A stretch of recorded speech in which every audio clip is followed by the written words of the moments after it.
Okay, good morning, everyone. We're ready to get started. I'm John Isaacs, Vice President of Government Affairs for the Portland Business Alliance, Greater Portland's Chamber of Commerce. Thank you for joining us this morning for our monthly forum, now in live video format. Everyone at the Alliance hopes you're doing your part to be safe and stay healthy, practicing physical distancing and helping us all to flatten the curve. I also want to acknowledge the healthcare workers and other essential workers who are on the front line fighting the COVID-19 outbreak. We cannot thank them enough.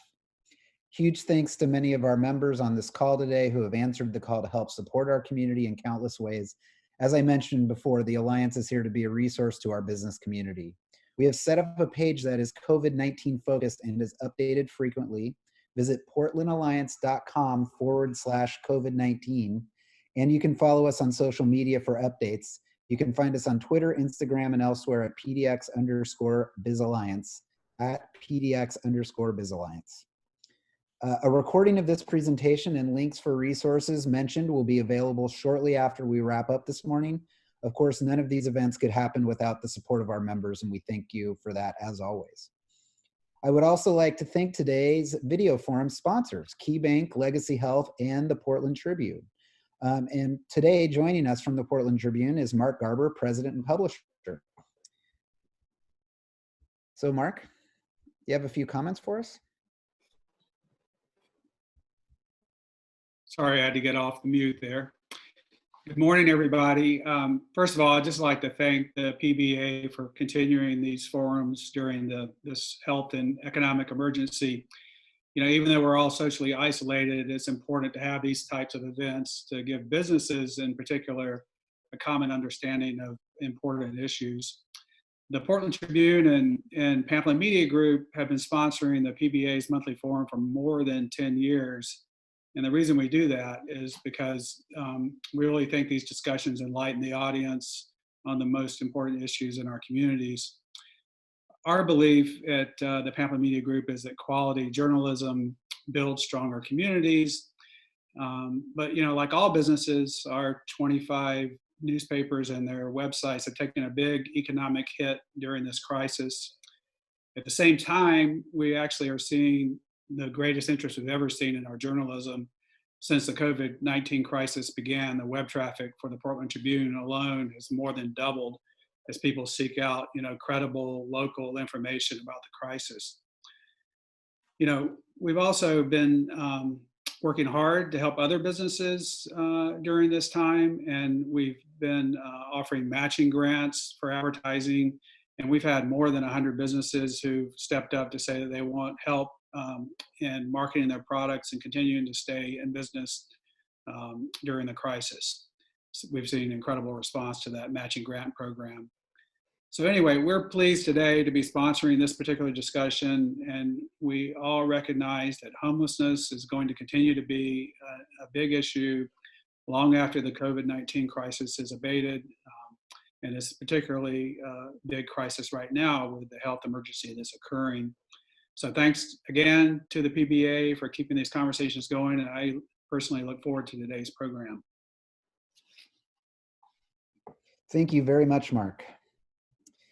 We are also joined today from Legacy Health is Maureen Bradley, Senior Vice President of Community Engagement and Chief Development Officer. Maureen.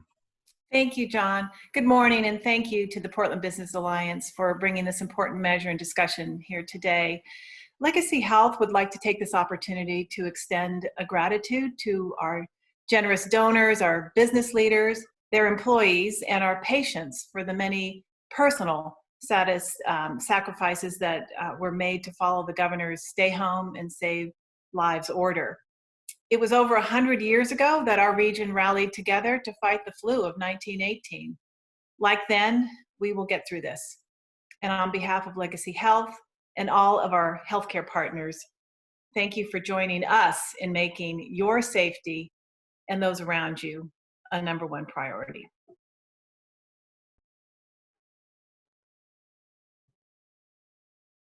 Thank you very much to all of our sponsors who support events such as this. We can't do them without you, so thank you to both of you.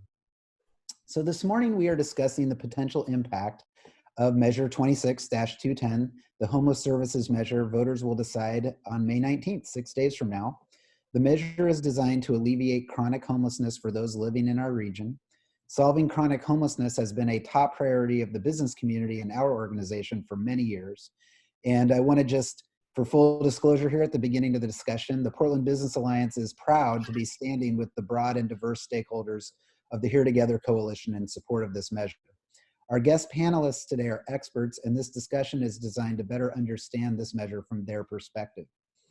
I've prepared a few questions to ask them. Afterwards, after we hear from our panelists, if we have time, we will take questions from those of you listening in today. If you have a question, share it with us by using the Q&A tool at the bottom of your Zoom window. The only questions we will be reviewing will be through this tool. So please include your full name, your organization, and the location of your business when submitting your question. If you have a comment, you can share it with everyone by using the comment function, and that is, we encourage that as well. Today, we're going to unpack what this measure, if passed, could mean to solving chronic homelessness in our region. So please join me in welcoming our guest panelists. We're very grateful for their time today. Clackamas County Commission Chair Jim Bernard, Dr. Rachel Solotaroff, President and CEO of Central City Concern, Metro Councilor Juan Gonzalez, and Dan Field, Executive Director of Community Health and External Affairs for Kaiser Permanente. Welcome all panelists. Thank you so much for being here today. So we're going to start with the basics. We just want to start by going through the basics of what Measure 26-210 does. And so we'll start with you, Councilor Gonzalez, as the Metro Councilor here who referred the measure. Give us the basic outline of the measure. How much dedicated revenue will the measure raise? What exactly will it pay for? And what are the taxing mechanisms and how will they work? Absolutely. John, thank you so much. Thank you to the Portland Business Alliance. It's really great to have the opportunity to share some of the Metro perspective, of course, with the measure that we referred. It's important to recognize Measure 26-210 is a region-wide measure. It covers parts of Multnomah, Washington, and Clackamas County for the areas that fall within the Metro Service District. If passed, the proposed measure would provide housing services for approximately 5,000 people experiencing chronic homelessness with disabilities, and provide additional housing services for approximately 10,000 households experiencing episodic homelessness or households that may become homeless.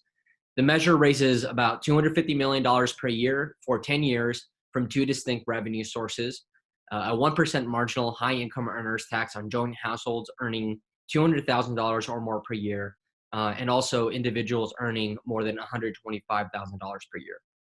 The measure also proposes a 1% tax on business profits in the Metro Service District for businesses with annual gross receipts over $5 million. If passed, the proposed measure would fund critical services like case management, mental health care, addiction and recovery treatment, job training, housing assistance, and culturally specific services, with the goal of drastically reducing homelessness in the greater Portland area. Great, thanks, Councilor Gonzalez. And as I mentioned before, panelists, feel free to jump in after we have the initial answer to each question. I want to move over to, I want to ask Chair Bernard a question here. The funds, please explain to us how the county distribution will work. We know the funds will be distributed between the three counties in the metro region. Explain how that'll work and why that was important to Clackamas and Washington County in designing this measure. Well, I think Juan actually told you that this does not include all of Clackamas County, all of Washington County.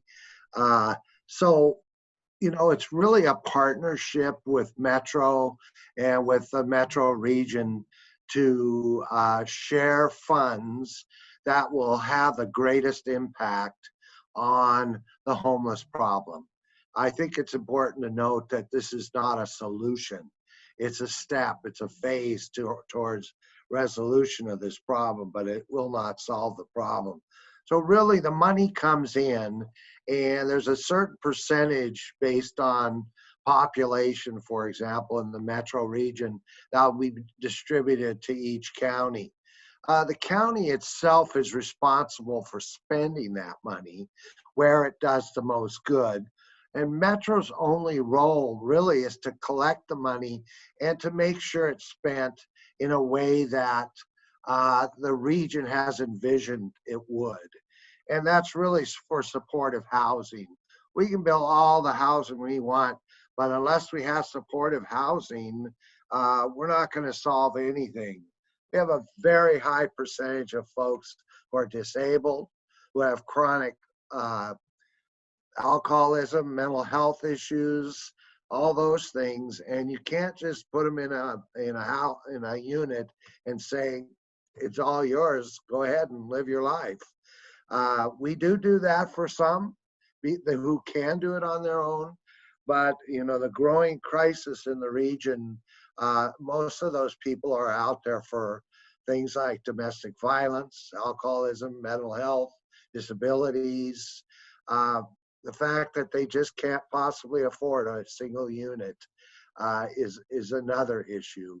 And that, thankfully, Metro region passed a housing measure just last year that will really, really help the county. Great, thanks. Councilor Gonzalez, I want to real quickly go back to the business profits tax part of this, just so our members understand it. And I'll just ask a couple of specific questions. So I know you already said some of these, but let's just get into specifically who qualifies, which businesses will pay this, and what qualifies them to be subject to the tax? All right, absolutely. I'll try and explain a pretty technical answer as simply as I can. What I can say is that the business profits tax that Metro is proposing for this measure is modeled after the Multnomah County business profits tax, which we heard was streamlined. It was easy to understand and plan for throughout the fiscal year. Getting into the particulars of the measure and how it impacts businesses within the Metro Service District, here's what I can say. Revenue earned outside of the region counts towards the $5 million threshold, but only the profits earned inside the region are subject to the 1% tax. So I'll say that again. So revenue earned outside of the region counts towards the $5 million threshold. Only the profits earned inside the region are subject to the 1% tax. For example, a business with a national revenue of $25 million and regional profits of $200,000 would pay $2,000 or 1% on the profits made here in the region. And it's also important to recognize that 94% of businesses in the region will be exempt from the tax, as in they will not cross that threshold. Okay, great. That was perfect. Thank you. Okay, so now I want to talk about the services that this measure will pay for, and we heard about some of those in Councilor Gonzalez's explanation of the measure, and we know that there'll be services connected to housing, or what we call permanent supportive housing. And I want to go to you, Dr. Solotaroff. What is permanent supportive housing? Just let our members know what that is and explain why that's the right strategy for a measure like this. Yeah, definitely. Thanks for having me here today.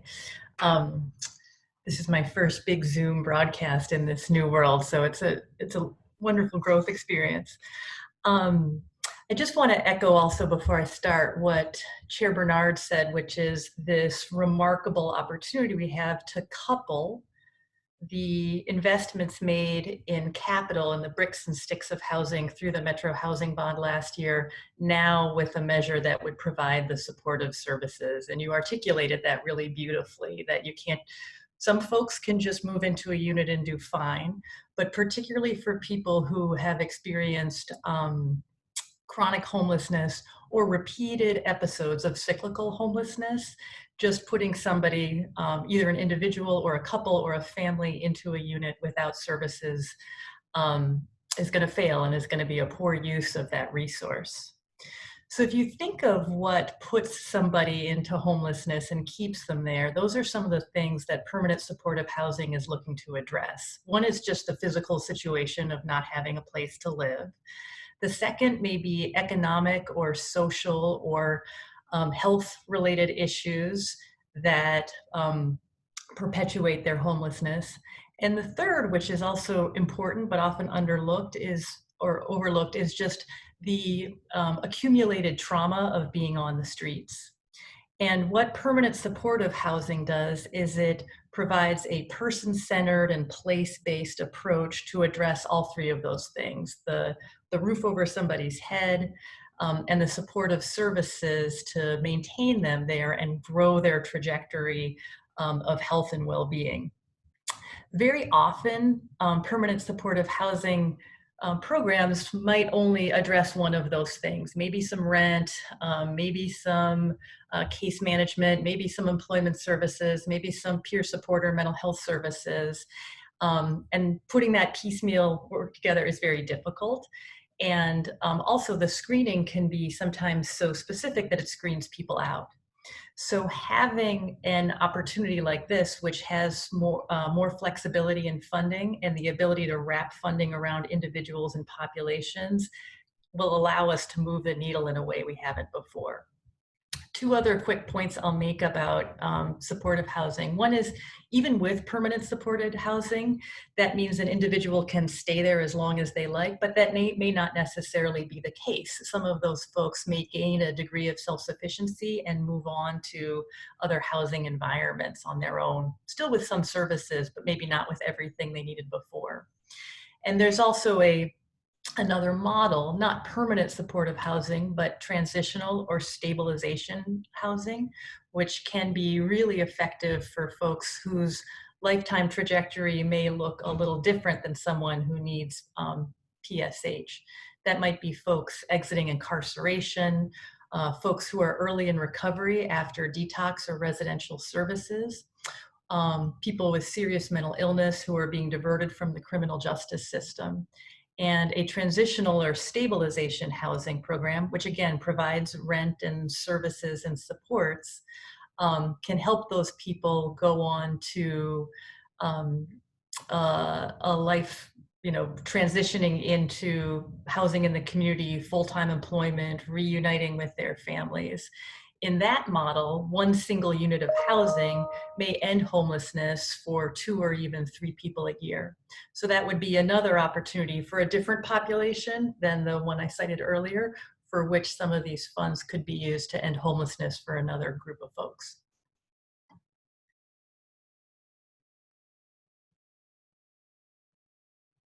Okay, thank you. Sorry, I'm having the same mute button issues here too. Thank you for that. That was a really great, detailed answer. Dan, I'd like to ask you a follow-up question from the business perspective. Kaiser Permanente has invested in the Permanent Supportive Housing Impact Fund here, which is a similar effort using the similar strategies. Why is permanent supportive housing a good investment from a business perspective? Yeah, thank you, John. And first of all, a quick shout out to my fellow panelists. I think of Jim and his leadership role at Clackamas County, and Juan Carlos, new to the Metro Council. Probably neither of them thought they would be leading the charge on addressing homelessness, but kudos to them for not shying away and for tackling it. I really appreciate your leadership, and we want to honor you for that. And then, of course, Rachel, we all know what Central City does, and we think of healthcare as being the front lines of the homeless crisis. Rachel's on the front lines of the front lines.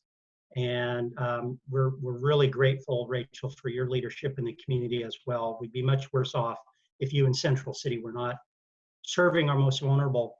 So let me go back to your question, John. I think it's a great point, and it's really rooted for us in the way that we as a business think about healthcare. And I would suggest that PBA members and Portland businesses in general take a very expansive view of health. Health is not just the absence of disease. Health is the presence of wellness in mind, in body, and in spirit. And so we know that most businesses wouldn't hesitate to provide health insurance. Most PBA members either provide health insurance or help subsidize it, or they aspire to provide health insurance to their employees. And yet, as important as health insurance and medical care are, health is really determined by what happens outside of hospitals, outside of the physician's office. And in fact, it's our social needs that determine whether we're healthy. So medical intervention, clearly when you have a disease or an illness or something else that needs immediate acute medical attention, there's no question that we want to have a great, and we do in our community have a great healthcare system. I think more importantly for the health of the community, what we really need is a system to address the social needs of our community members.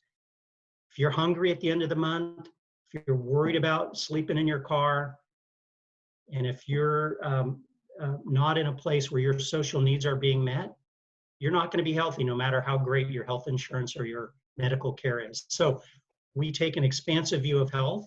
We think that really the foundation of good health are meeting those social needs of our community, including housing, food, et cetera.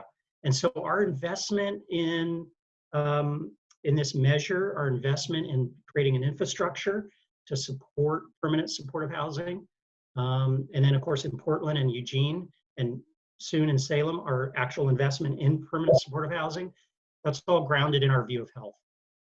That's all grounded in our sense that if we want a healthy community, we've got to do more than just provide excellent medical care. So I think as businesses are looking at the homeless crisis, they're thinking about the health of their business, the health of their employees, and the health of their community that they're trying to drive their business in. It's got to be rooted in addressing those social needs. And I think the infrastructure that is coming together around this homeless measure is phenomenal. I think people will be amazed. I don't know if we'll have time to get into that today, but really a strong interdisciplinary way of addressing homelessness, led by the 3 counties, led by Metro, led by the nonprofit sector, Rachel and others. We got some incredible happening, but a lot of it depends on our ability to get this measure passed. So John, may I add something? Absolutely. Thanks, Chair Bernard. So, you bet. Rachel mentioned transitional housing. You know, a little over a year ago, we built pods for veterans to get them off the street out in our industrial area. We supply supportive peer services there, and have been able to transition over 20 veterans to permanent housing. Now, some of these need supportive housing. Some of them, frankly, just need a house where they can store their stuff, take a shower, put a suit on or whatever, and go and apply for a job. This will give us the opportunity to do that with everybody. You know, we have 1,257 households that report disabilities. And in the region, I believe it was 6,500 households just on the edge of being homeless. We have to do something to help them stay in their homes, and this measure will help them do that. You know, I this morning when I was screaming at the television when that ad was on that this is going to cause your prescription drugs to go up and grocery costs to go up, the idea that it is a sales tax is totally wrong. And I think the public needs to stand up. You know, I owned a business for 30 years. I would have been honored to have paid this small tax. I never did 5 million though, so frankly, I didn't have to worry about it. And that the truth is, most businesses will never pay a dime. Most individuals will never pay a dime. And it's not going to add a penny to your grocery bill. That's going up fast enough on its own. But it's an opportunity for the business reason to get folks off the street and into housing, because it costs more. I mean, the hospitals are paying for it in their emergency room. It costs more to have people homeless than it does having them in a home. Okay, thank you. And I think that's a good segue into a question I want to ask Councilor Gonzalez. So I want to talk about the accountability measures in the measure as well. This is really an area where the business community and the rest of the coalition came together. Accountability is always important for the business community. Talk to us about how accountability is built into the measure. What are the accountability mechanisms and how they'll work? Yeah, for sure, John. Chair Bernard, I loved your passionate remarks earlier. You hit it right on the head over and over again. So I really appreciate your passion on the measure and on dispelling, the misinformation around the grocery taxes and whatnot. John, as for your question on accountability and oversight, that's definitely something that we heard a great deal about, especially when we think about a new tax creating a new regional program, definitely met with a lot of weight and conversation around oversight. And I'm happy to report that there are several elements in the measure to keep Metro accountable from the start. So I'll just go ahead and list those. And of course, recognizing that throughout the development of the programs, through our partnerships with the business community, with local leaders, and of course the counties that will be implementing and spending the dollars, like Chair Bernard mentioned, there will be an ongoing need to innovate. So first, we're going to have a regional oversight committee of health experts, service providers, leaders from communities of color, business leaders, citizens, elected officials, et cetera, that will review proposals and the final investment decisions to ensure that we're following those best practices. Each of the counties will get 5 representatives. We want to make sure that obviously the regional oversight committee has an equitable representation, and that the voices are being met across the region. Another really important element is that Metro's administrative costs are capped at a firm 5%. And this is going to cover data collection, analysis, reporting, coordination, all of those things that are incredibly important to monitoring the success of a measure like this.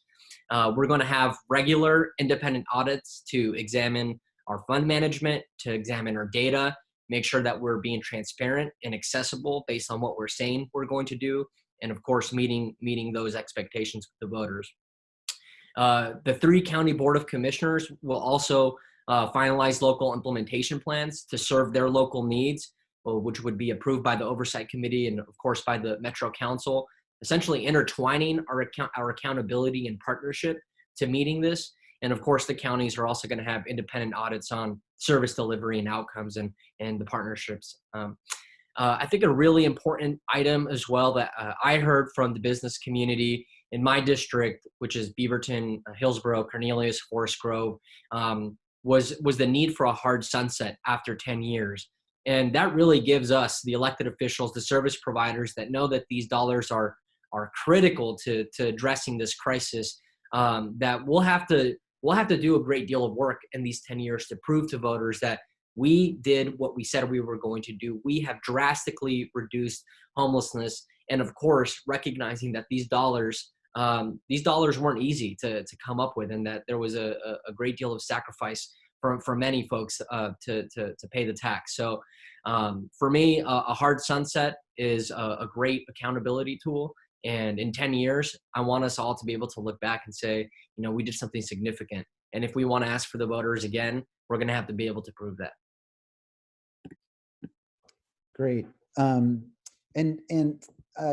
Solotaroff, I wanted to ask you about your perspective on accountability. This, again, as I said, accountability often is looked at as something the business community says we must have. But, during my involvement in here, I was really struck at how the service provider community and the business community really aligned on accountability in this measure.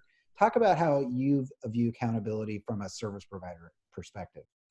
Yeah, sure. And it was a pleasure to sort of have those conversations as a group of service providers with the business community and realize how aligned we are around that issue. I think as a service provider, as a physician, as well as someone who is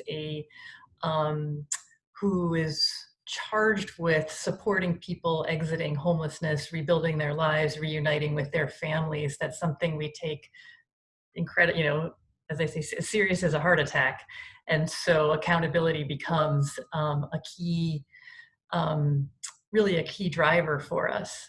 I think there are 3 main components to it. One is, this is a big problem, right? We're Oregon's 5th highest in the nation in homelessness. And we've seen this growth, and sometimes in double-digit percentages on the West Coast in homelessness. And so if you want to really move the needle and really operate at scale and have an impact, you have to have measures that you're holding yourself accountable to. I think that this is a comprehensive region-wide measure, which is holding out the promise of actually moving a needle on something, and we are charged with fulfilling that. I think secondly, what's really important is accountability asks you to look at all parts of a system. I will say this as a service provider, because of the fragmentation of funding and things being piecemeal, as I noted before, often we can't work as coherently as a system as we might. And accountability with good measures in place allows you to check the progress of the system in different points. So, you have an outcome measure, which is somebody exiting homelessness and getting into permanent housing, but you might have a more, as we say in medicine, a more proximal process measure, which is how long is somebody sitting in a shelter waiting for service. You might have a measure even upstream of that, which is what's the availability of that service and that housing stock. So I think that good accountability and measures allow you to look not just at how many people get served, but what's the patency of the system and what's the throughput, so that we are really getting as much result out of every dollar and every minute that we're spending. And finally, I think the last piece of accountability is something that we've learned at Central City Concern over 40 years, which is you are at your best service when you are deeply, deeply listening to and responding to and being guided by people who have lived experience. And I think the wisdom of the way the governance structure is set up with this ballot measure is that those people with lived experience, some of whom are now service providers, are at the table sharing and being an active part in the decision making. So I think all three of those factors are really, really meaningful in accountability, particularly in this measure. Great. And I wanted to turn real quickly to something that Chair Bernard, you mentioned when you were talking about the programs you set up to serve homeless veterans in Clackamas County. This measure really tried to strike a balance between hard accountability, but then also local flexibility. And sometimes flexibility can sound like a weakening of accountability. But tell us why, again, from a Clackamas County perspective, and I'd also ask you, Councilor Gonzalez, you represent Washington County, from a Washington County perspective, why that local flexibility was important and how this might look different when the measure is implemented in, say, a Clackamas County versus Multnomah County.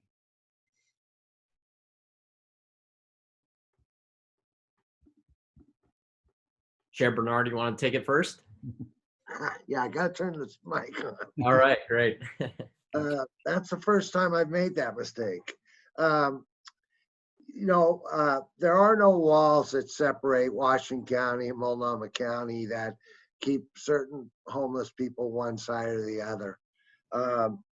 But, for example, we estimate it'll take us 22 years to build enough supportive housing without the support of this measure and the housing measure that was last year's. 22 years. We will never get there.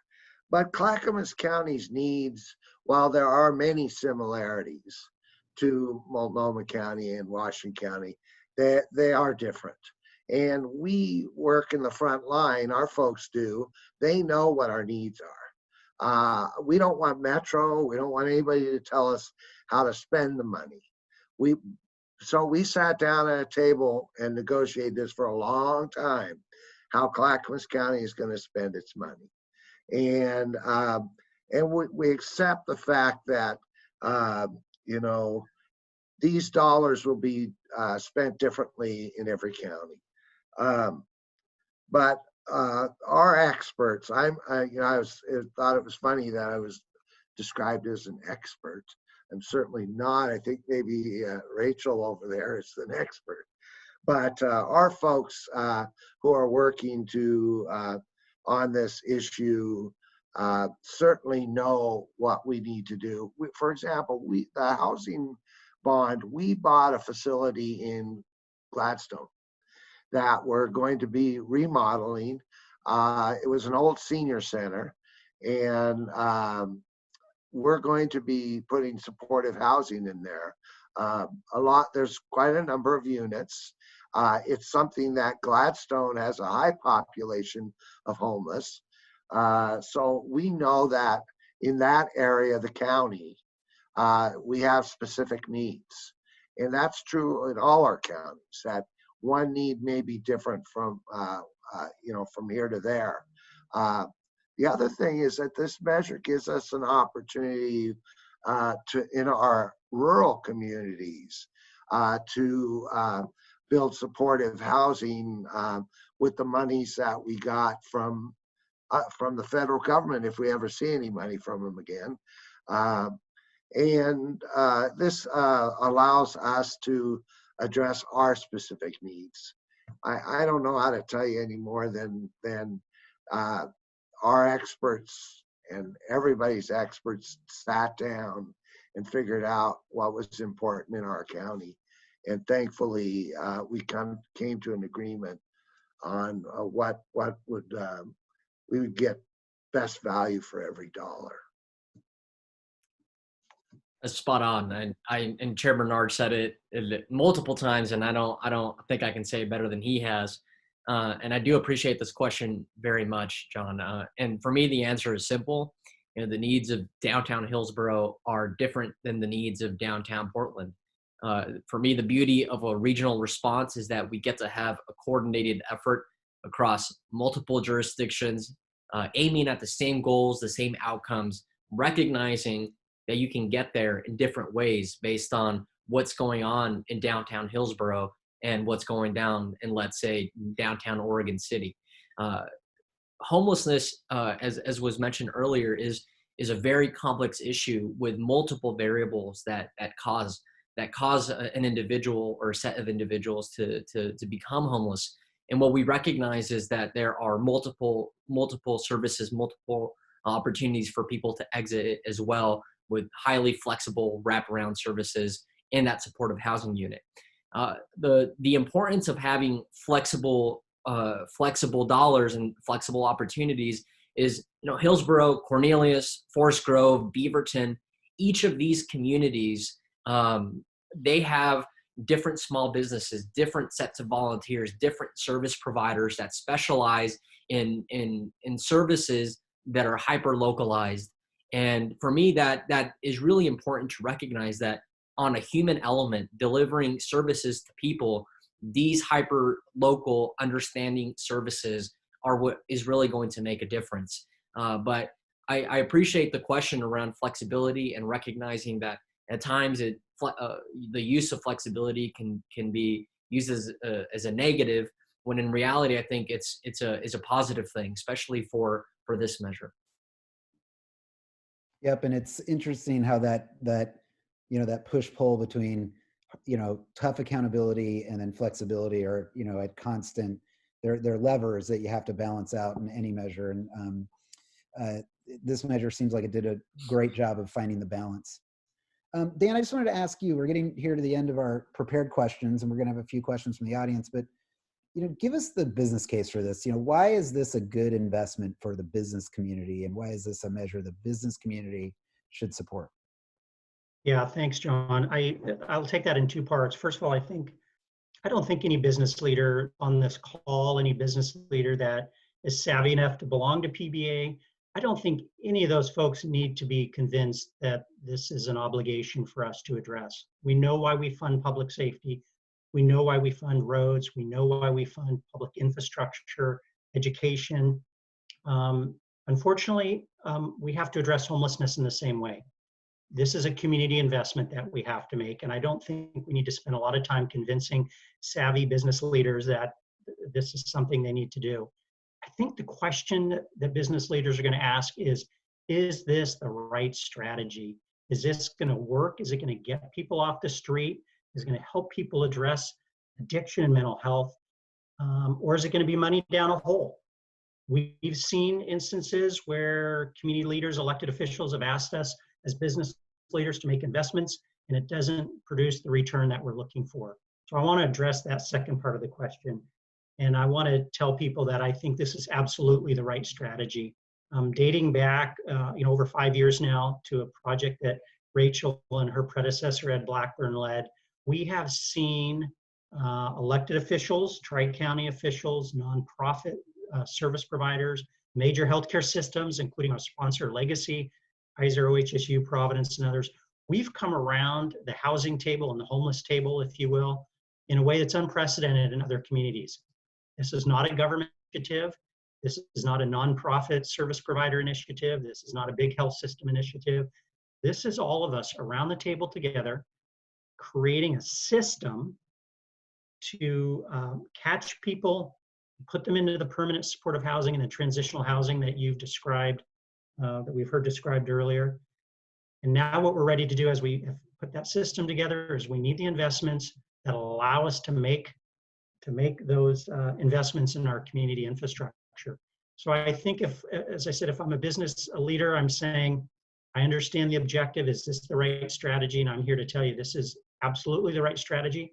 And Greater Portland, the Tri-County area, is prepared like no other community in the country. And I honestly believe that, like no other community in the country, we're prepared to leverage these dollars in a way that will have a very high impact on the homeless problem in our communities. So I'm very hopeful.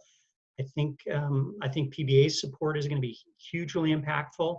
And I think the business leaders on this call and by extension throughout our community, if they step forward on this measure, I think we're going to look back on this as a turning point for homelessness, for street camping, and for the quality of life in our community. I really do. So very hopeful, keeping my fingers crossed that we can make this happen next week. Great, thanks, Dan. And we have a question. I want to turn to a question we had submitted from one of our audience members. And just before I get into that, I want to remind folks we have a few minutes here to answer questions. If you have any, you can submit them through the Q&A tool. So go ahead and do that if you have a question you'd like answered. We have a question from Nick Pearson with Jupiter Hotel, and it really is perfect sort of follow-up to your answer, Dan. And I'll direct this to you, Councilor Gonzalez. Just, the business community, we're in a constant cycle of setting goals and measuring results against them. That's how we operate. What are specific and measurable goals in the measure? How many people will be supported? How much do we hope to decrease homelessness by? That's the question. So what are the measurable outcomes that are included? And for those that aren't included, what's in the measure so that those goals can be set? Absolutely. Well, I mentioned a little earlier my talking points that we do have some measurable outcomes already spelled out in the measure. That is providing services for approximately 5,000 people experiencing chronic homelessness, and providing additional housing services for approximately 10,000 households experiencing homelessness or that may become homeless. There are a few other things. I'm trying to pull them up here as well. That we know that we have to take care of. We know that the region any night has between 6,000 and 12,000 people experiencing homelessness that are sleeping either in their car or sleeping in a tent or couch surfing, etc. We know that the data in general when it comes to homelessness can be very incomplete. But in terms of measurable outcomes, there's a lot of work that we still have to do with our local implementation strategies to make sure that the outcomes meet the need of the specific counties. In terms of general outcomes, I think that we all recognize that there's a huge need to obviously help people get off the streets and get into homes. A measurable goal for us will be what we see on the streets, but also what the data will show us in terms of some of our most pressing needs. Several have already mentioned the need that we see with our elderly community that are on fixed income with Social Security. Oregon is also #1 in the country for child homelessness. And those are the kind of data points that we want to functionally get to zero as best as possible. That's our goal, to get as close to zero as possible, whether it's the point in time count, whether it's the school district counts. And the reality is that each different jurisdiction community has a homelessness that manifests in different ways. And we want to make sure that this measure encompasses all of that. And in the coming months, when the measure does pass, the local implementation strategies will really get into that granular detail. Great, and thanks for mentioning the HUD point in time count. That our board members who participated here, they made sure that that was mentioned in the Here Together framework that the measure is based on. We know it's not a perfect measurement, but it's the most broadly accepted public measurement. So we wanted to point out that that's in there as well. So thanks for mentioning that, Councilor Gonzalez. It'll Good. also be important to measure things like how are we reducing specifically things like child homelessness. We know Portland actually leads the nation in the number of homeless children, which is something that this measure will help us address. So thank you for that. I did want to mention, since we got that question from the Jupiter Hotel, that's another, Jupiter Hotel is part of a group of hotels that have offered rooms to be available for folks experiencing homelessness in our community. That's another example of how the business community is stepping up to help with our homelessness crisis. So it looks like we're about time to wrap up. So I wanted to just finish up by giving each panelist, and this has been an awesome discussion. Thank you so much. And we'll start with you, Dr. Solotaroff. Just close by giving us your case for why should folks vote yes for the homeless services measure. I think that this homeless services measure will give us an opportunity to draw a line in the sand around what's our standard of care in this community for people experiencing homelessness. I can tell you right now, our minimum standard of care, our sort of minimum viable product is, well, we might not have anything right now, go spend another night on the street and we'll try to figure it out. And I think we have an opportunity to draw a different standard. We can pair our unprecedented capital funding of last year with unprecedented services funding of this year to really create a new standard where that standard of care is, yeah, you have access to supported, culturally responsive, population-focused services that you need. And in so doing, we will not only meet these outcomes that Councilor Gonzalez and you were talking about, but we're going to see improved outcomes in other places. We're going to see a decrease in recidivism to the criminal justice system. We're going to see an increase in people with employment and rent responsible incomes. And frankly, from our own data and data we've seen around the country, we're going to see a decrease in unnecessary healthcare costs. So we have an opportunity to set a standard that also produces benefits beyond just those individuals who are worthwhilely being housed and supported. Great. And now I want to turn to you, Councilor Gonzalez, for a closing comment, but we got another question that I thought you could answer as well. Great. I love the questions. Keep them coming. The question is about how a member of the community can be involved. So, we talked about that there will be local accountability, local groups forming local strategies, and there's a statewide oversight committee. How will someone have an opportunity to get involved with those?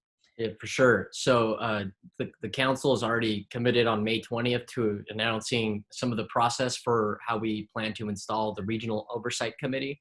And I think the question really gets to, in addition to that regional oversight committee, we know that the counties will each have an oversight committee as well. And honestly, that process is going to be built in coordination, but will also be rolled out independently by the counties, ensuring that we're aligning our strategies, et cetera. I don't have exactly an email that you can reach out to right now, but you can expect something from Metro in terms of how that process will roll out. And we will certainly keep the Portland Business Alliance. We definitely want business leadership and the perspective on our oversight boards. And I mean, we all have a vested interest in addressing the homelessness crisis. So that's what I can say right now. Great. And it's actually included in the measure that all of the local and regional oversight bodies must include a representative of the business community, correct? Yes, sir. Yep. Great. So Chair Bernard, give us your closing comments. Well, first, I think it was mentioned that the number of homeless children in the region is one of the highest in the nation. We also have many vets who are out on the street. And if there's one thing we do have a responsibility for, is our children and our veterans. And a lot of those veterans and, supplying transitional supportive housing at first gives them an opportunity to, move back into society. Children, on the other hand, they're homeless because they're in abusive households, or they're in households that don't make $24 an hour to get a 1-bedroom apartment. So they're out on the street, or $40 for a 3-bedroom apartment. The other thing, so the transition of children is key to this measure. How we get those children off the street back into living the life they should have lived, we all did, is really important. But we also have a bigger, deeper problem. We do not make enough money in this state to even afford an apartment.